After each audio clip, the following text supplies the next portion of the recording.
CARICOM's Competition Commission monitoring the controversial proposed sale of Scotiabank in some Caribbean countries. And in sport, Barbados Pride chasing Leeward Islands Hurricanes as the regional 4-day competition begins. I'm Ricardo Robertson. This is Caribbean in 10 for Friday, December 7. I'll be back with the details after the break.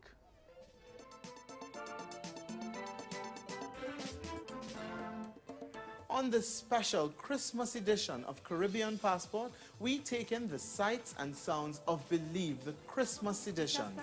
Stay tuned for it all right here on this station. What's up, everyone? Today I'm here with Danny Donati, and you are a music composer. Yes. Amongst other things. So tell me a little bit about what you do. Well, I write scores, music for television, film, feature films, video games, and mainly attractions. Some of the rides here at Universal. Oh, awesome. Yes, and I also own a company of audio design that we are contracted by Universal to do the audio design for the rides.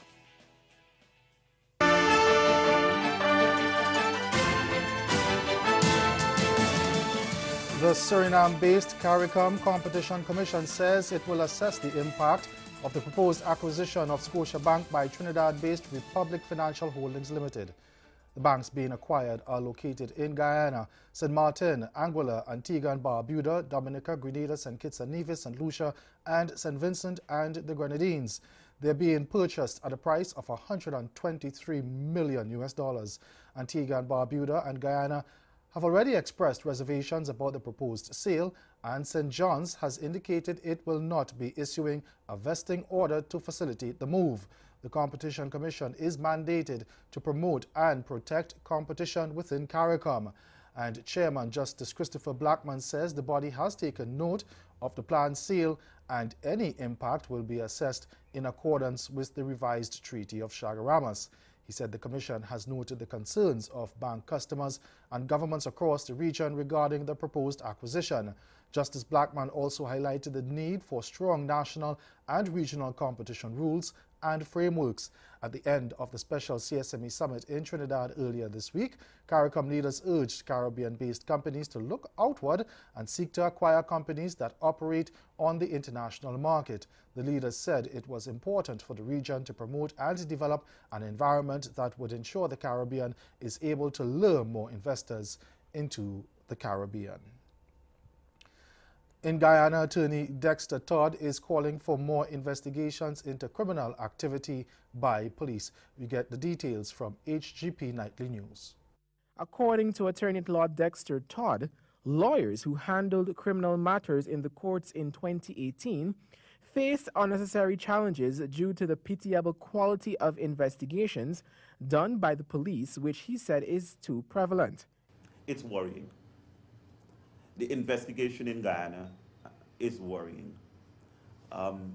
They are still in the force some very honest police investigators who attack investigation in an unbiased manner. And on the same hand, there are some investigators who are more concerned about a conviction.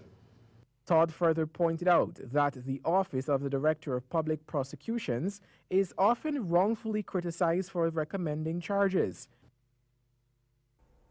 Over in St. Vincent and the Grenadines now, where the leader of the main opposition New Democratic Party, the NDP, Dr. Godwin Friday, says he expects the hearing of the petitions filed by his party challenging the 2015 general election results to continue as planned next Tuesday.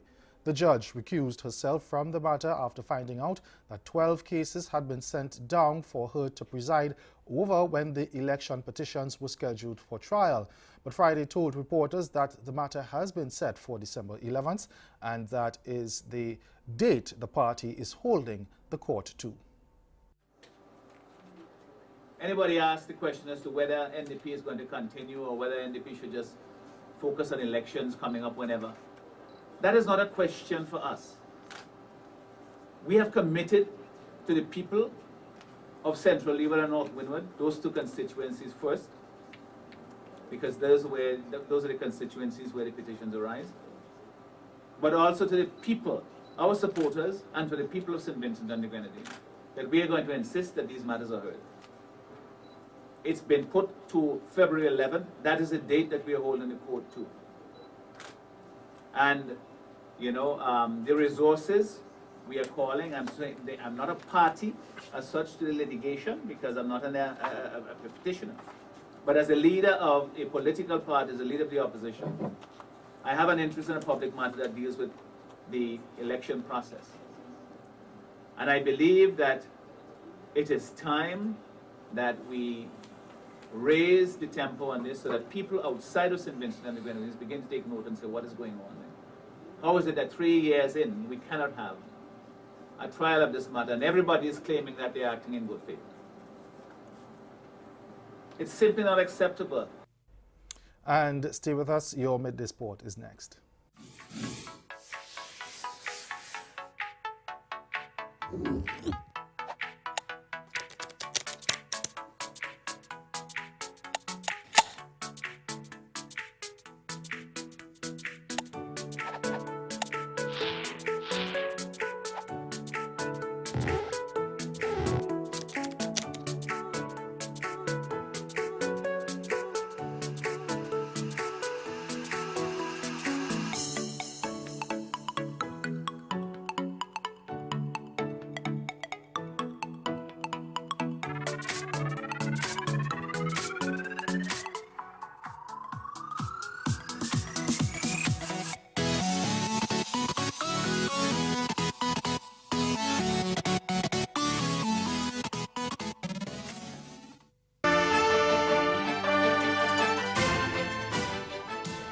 Cricket tops our midday sports segment. Host Barbados Pride is currently chasing a competitive first innings total set by the Leeward Islands Hurricanes on day one of the regional four-day competition.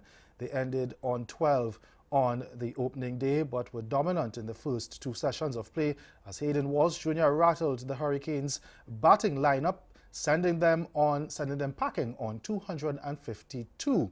Now, Walsh Jr. picked up figures of 5 for 75, while Chima Holder took 3 wickets for 17 runs. Earlier, the Hurricanes' Casey Carty was in sublime form as he scored a century even as the wickets were tumbling around him. He was the last man to go on 114 of 137 deliveries. At the Darren Sammy Cricket Stadium, Windward Islands Volcanoes ended the day's play on 32 for 2 in their response to Guyana Jaguars' total of 224 in their first innings knock.